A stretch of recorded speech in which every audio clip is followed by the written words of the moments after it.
Hvad? Du kan bare snakke, det er okay.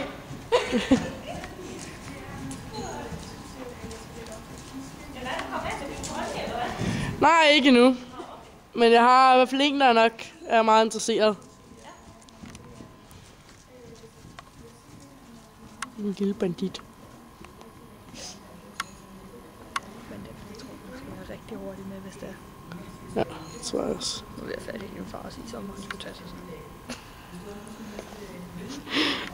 Jeg er spændt på, hvad han siger.